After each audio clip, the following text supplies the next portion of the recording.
Exercise 6.3 का second सम है। In figure, ये फिगर यहाँ पे दी गई है, triangle ODC similar to triangle OBA, ODC similar to triangle OBA, right. Angle BOC is 125 degree, BOC is 125 degree यहाँ पे बनाया हुआ है। CDO is equal to 70 degree. Then you have to find angle DOC, angle DOC, angle DOC। तो निकालिए कितना होगा angle DOC।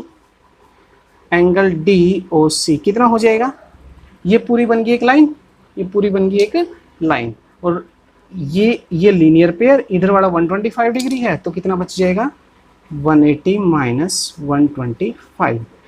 Line का एंगल होता है 180 डिग्री और उसमें से 125 आप माइनस कर दोगे तो ये आ गया 10 माइनस 5, 5, 17 माइनस 12 मीन्स 5, यानी कि 55 डिग्री आ गया। तो फर्स्ट आंसर आपका आ गया DOC is equal to 55 degree. Next DCO, DCO अब आपको बताना है ये वाला एंगल, ठीक है जी। ये आ गया 55 डिग्री, ये ऑलरेडी आपके पास 70 डिग्री है, तो आप एंगल सम प्रॉपर्टी लगा के एंगल C निकाल सकते हैं।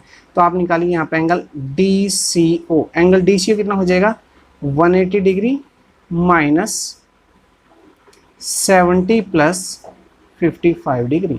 रीजन यहाँ पे लिख देंगे हम, angle sum property of a triangle, और इसके लिए आप लिखेंगे लीनियर पेयर, राइट। तो अब ये आ गया आपका 180 डिग्री माइनस 70 प्लस 55, तो ये आ गया 125 डिग्री।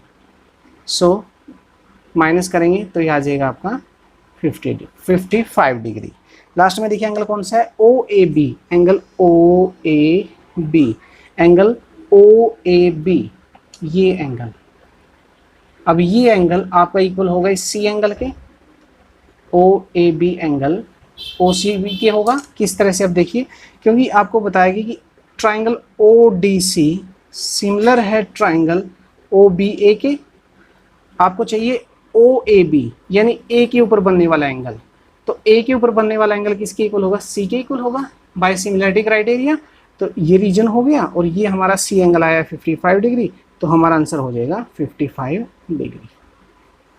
उम्मीद करता हूँ सारे एंगल कैसे निकालें आपको समझ में आ गए होंगे। कोई डाउट है तो आप हमें कमेंट कर सकते हैं। एक्सरसाइज का थर्ड सम है, diagonal AC and BD of A trapezium ABCD with AB parallel to DC intersect each other at O. Using a similarity criteria for two triangles, show that OA upon OC is equal to OB upon OD. याद कीजिए यही question हमने exercise 6.2 में भी किया था, लेकिन वहां पे हमने BPT थ्योरम का यूज किया था, यहाँ पे हम सिमिलरिटी क्राइटेरिया यूज करेंगे। ओके, तो क्वेश्चन में है ट्रेपेजियम है ABCD, तो हम बना लेते हैं ट्रेपेजियम ABCD। ट्रेपेजियम की शेप आपको याद है किस तरह की होती है, इसमें दो साइड एक दूसरे के पैरेलल होती हैं, बाकी दो नॉन पैरेलल साइड होती हैं। तो इस तरह की शेप आती है हमारे ट्रेपेजियम की, जिसमें AB पैरेलल है CD के। तो ये हो गया आपका A, B, ये हो गया C और ये हो गया D। अब हम कर देते हैं इनको ज्वाइन, A को C से, तो इससे क्या आएगा डायगोनल AC आएगा, और दूसरा B को D से, तो ये आपका आएगा ये डायगोनल, और दोनों एक दूसरे को O पर इंटरसेक्ट करते हैं, तो ये पॉइंट हो गया O। अब लिखिए यहाँ पे गिवन में आपके पास है ट्रेपेजियम ABCD, ट्रेपेजियम ABCD, जिसमें क्या दिया गया कि AB साइड पैरेलल है CD की। आपको प्रूव करना है तो आप लेंगे टू प्रूव में OA अपॉन OC इक्वल हो गया OB अपॉन OD। वहाँ पे हमें कंस्ट्रक्शन की जरूरत है, यहाँ हमें कंस्ट्रक्शन की जरूरत नहीं है, हम डायरेक्ट प्रूफ पे आएंगे और इस बार हम दो ट्राइंगल को सिमिलर करेंगे। अब किस किस ट्राइंगल को हम सिमिलर करेंगे आप देख लीजिए, मैं ये दो ट्राइंगल ले रहा हूँ, ट्राइंगल ये और ये, जिनको मैंने शेड किया है। एक ट्राइंगल है AOB, दूसरा है COD। ओके, तो लिखेंगे in triangle AOB and triangle DOC और COD, वो देख लेंगे, जो करस्पोंडेंस हमारी बनेगी बाद में।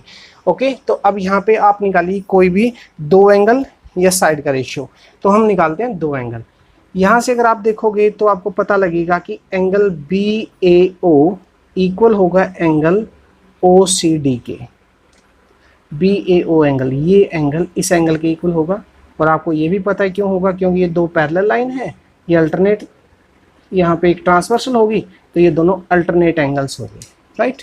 इसी प्रकार आपका एंगल बी और एंगल डी भी इक्वल हो जाएगा, तो बी का नाम ए बी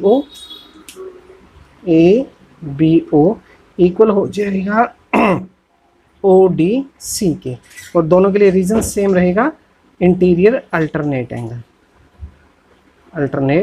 एंगल्स। तो यहाँ पे ए प्रॉपर्टी लगी, दो एंगल इक्वल आ गए, तो by a triangle A B O similar हो गया ट्राइंगल ए किसके इक्वल है, सी के, सी डी ओ के, सी डी ओ के। तो A B O triangle similar हो गया सी डी ओ। अगर ट्राइंगल सिमिलर हो गया है तो इनकी साइड का रेशियो इक्वल होगा, तो मैं लेता हूँ साइड किसका, ओ ए का, ओ ए का रेशियो फर्स्ट और थर्ड से, तो सी ओ के रेशियो के इक्वल होगा, राइट। और उसके बाद यहाँ से ओ बी का रेशियो, ओ बी पीछे 2 से है, तो पीछे 2 से क्या है, ओ डी है, तो O B upon O D, और यही आपको प्रूव करना था, हैंस प्रूव्ड, राइट।